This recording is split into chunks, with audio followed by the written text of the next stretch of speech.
Secretary of State Rex Tillerson recommitted the United States to opposing Moscow's aggression against its neighbors Tuesday and vowed to help Europe wean itself off Russian oil and gas. Secretary of State Rex Tillerson spoke in Washington on the importance of U.S. alliances in Europe ahead of meetings next week at NATO and the OSCE. Next week, Washington's top diplomat will attend ministerial meetings of the NATO alliance in Brussels and the Organization for Security and Cooperation in Europe, OSCE, in Vienna.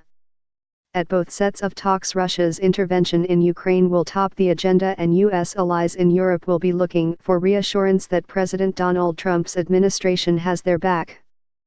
Trump came to office this year seeking warmer ties with Moscow and has sometimes called into question the value of U.S. alliances, but relations with President Vladimir Putin's Kremlin quickly soured. Now, Tillerson is heading to Europe with a tough message that the Western allies stand shoulder to shoulder to oppose the enemies that threaten our security and oppose our way of life. In a major speech on U.S. relations with Europe under Trump's America First foreign policy, Tillerson pledged that sanctions against Russia will remain in place until it helps restore peace in Ukraine. And he argued that attempts by two previous U.S. administrations to thaw ties with Moscow had only led to Putin seizing the opportunity to invade Georgia in August 2008 and Ukraine in 2014. Any resolution to the war that does not entail a fully independent, sovereign territorially whole Ukraine is unacceptable, Tillerson told an audience of policymakers, scholars, and reporters. Russia chose to violate the sovereignty of the largest country in Europe.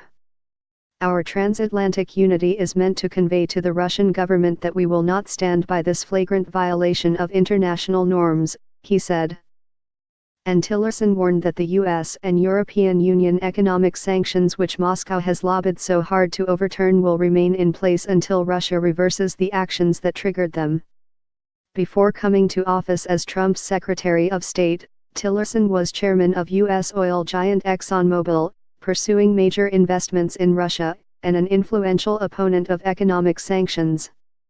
But once in government, he was confronted by Putin's intransigence over Ukraine and the Kremlin's determined military support for Syria's brutal strongman Bashar al-Assad and his Iranian allies.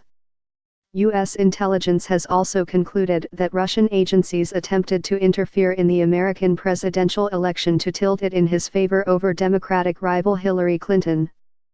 Trump furiously denies any collusion with Kremlin agents, but Congress and a special prosecutor are investigating meetings between figures in his campaign and Russians lobbying against sanctions. Moscow is also suspected of meddling in politics in several European countries, and authorities are investigating alleged links to populist movements and support for Brexit and Catalan separatism. In addition to stepping up U.S. spending on military readiness in Eastern Europe, including in Ukraine, Tillerson said Washington would help reduce Europe's need for Russian oil and gas.